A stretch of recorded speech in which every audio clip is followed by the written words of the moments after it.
G'day, I'm Brian Pickering and welcome to the Pet Talk People. Well, have you ever wondered who's behind all the latest apps for all the mobile devices and tablet things that we use every day? If you thought it was just a bunch of nerdy tech guys working for some international high-tech company in Silicon Valley, you're in for a surprise with our next story. Clare Mann is from Communicate 31. She's a local Aussie businesswoman and co-creator of the Animal Effect app, which links pet and animal lovers with news and events that they might otherwise have missed. Kaye Browne caught up with Clare recently and learnt there's even more to this very clever lady than first meets the eye. Clare, thank you for joining me in this wonderful park. You've brought along a little friend. Who is this? This is Minka. This is one of my 3 babies. She's a golden retriever and she's 7.5 years old. And she's very lucky to have a mum like you, an adoptive mum. Absolutely. We've only had her for the last 5 years and she is just a little special animal. Very passive and gentle and just a great delight. Well, a lot of people would say that you're very special for coming up with this very unusual app. Now, I have to admit right here, I know very little about apps. What is the Animal Effects app? Yes, well, the Animal Effect app is an application that goes onto your phone and it houses all those events that you and I miss, like the dog shows and the agility classes and the cat care. And it's actually on the app so that on your phone you can access news, campaigns and events. So the great thing about the app, it's very easy for individuals and organisations that are running events and campaigns just to go online and actually put the information in as if they were just entering details. And then it miraculously ends up on the app with a few little sort of indicators to ensure people put the right information in. When did you first realise that you had this passion? Well, it was interesting. My husband and I lived in New Zealand and we were living in a rural area, and some of the practices there that were happening behind closed doors, particularly in the hunting industry, alerted us to, well, perhaps all is not well. And then when we came back to Australia, where is now, of course, our home, we found that perhaps there were a lot of animals that intensively not looked after the way they should be during their lives. And so that was probably about 4 years ago, and decided I wanted to do something about it. Well, I'm doing something about making sure Minky stays in the picture with a little treat. Food always works with her. What do you hope will come about as a result of actually getting this app? I mean, is this going to make you an overnight millionaire or an eventual millionaire? Is that the ultimate reason? No, it's not. I mean, it has the capacity to sell a lot of apps, there's no doubt about that. But what we've done to really mirror our passion is inherent in the buying of the app is 20% of the net proceeds go back to the event organisers so they can further their work. The other proceeds are to pay for the people to do additional features. And that is where it starts to get really exciting, because whilst there's news, events and campaigns on literally at the click of a button on your phone, what we can have is that we'll go global in 2014. It means that you can go on holiday, say to Europe, and you can say, hey, I wonder if there's any golden retriever rescues here, and using a sensitive filtering method very easily. And it is easy. You're able to find out what's going on wherever you are. But also there will be increased capacity to connect with other like-minded people in whatever area you go to, through GPS and this sort of thing. How long has it taken you to get this Animal Effects app to where it is now? Absolutely. Well, it was about 2.5 years ago, and I was emceeing the Ban Live Export Rally in Sydney, and there were many people that hadn't actually were aware of animal welfare before, came forward and said, we can do better than this. And it was after the event, that's 3 o'clock in the morning, I said to my partner Brendan, surely the more people could have come to that. And I've spoken to a few people today and they said, well, we didn't know in time. And it was one of those rare moments, Kaye, that I didn't want him to be new man and say, there. I wanted him to solve the problem. And I got that message across at 3 in the morning. Very good. There's a lot of ladies who'd like to know how to do that more often, to be perfectly honest. Wouldn't we, ladies?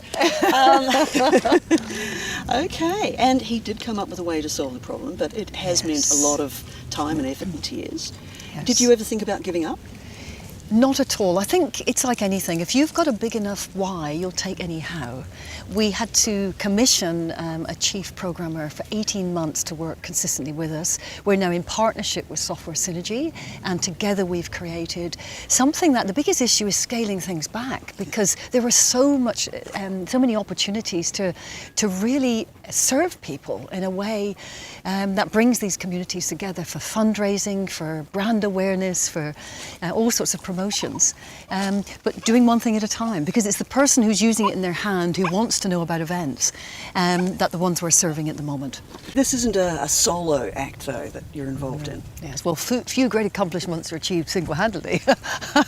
We have collaborated with 48 major animal groups in this country who immediately came on board and said, let's be part of this. And on World Animal Day 2013, we collaborated together in a very large online communication and on social media. Missy Higgins came on board. Yay! Yes, We which all was love great. Missy Higgins. Absolutely, and our beautiful dog Gizmo, unfortunately, wasn't in any of the pictures, but she was able to promote that and support it because she's a great animal lover, of course, and so that sort of added to the celebration, really. But there were lots of groups in there.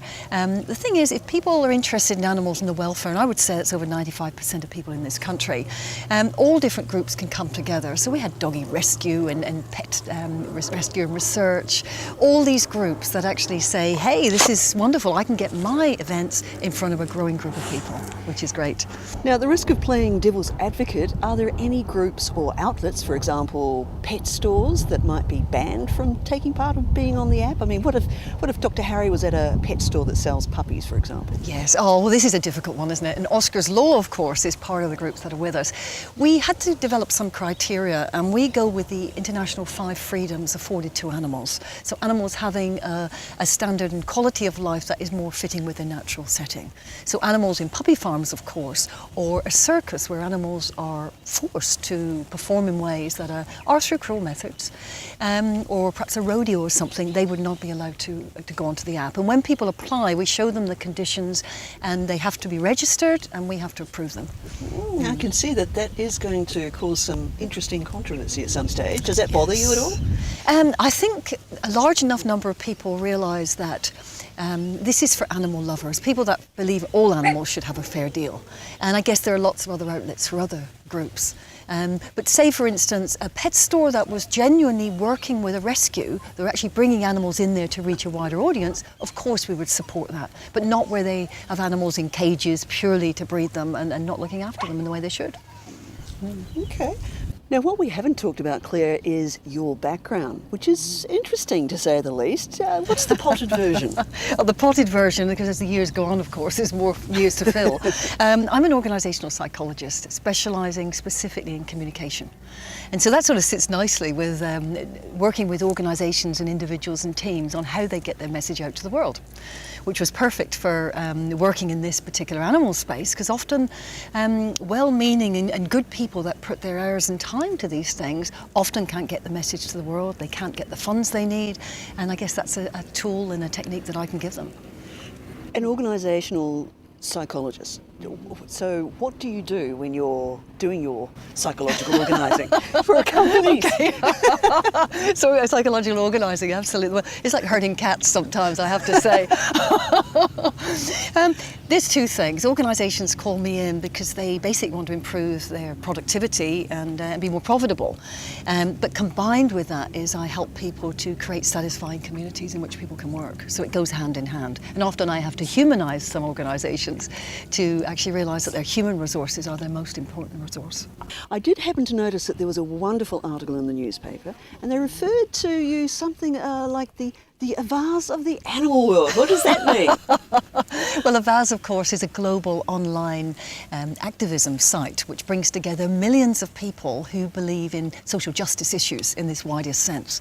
The Animal Effect smartphone app in Android and iPhone has the capacity to bring together people from around the world to stand up for the rights of animals in all sorts of areas. So we see that this is a growing community of people giving animals and people a much louder voice. Well, it's certainly going to be a very loud voice. Clare Mann, thank you very much for taking the time to talk with us on Pet Talk People. Thank you.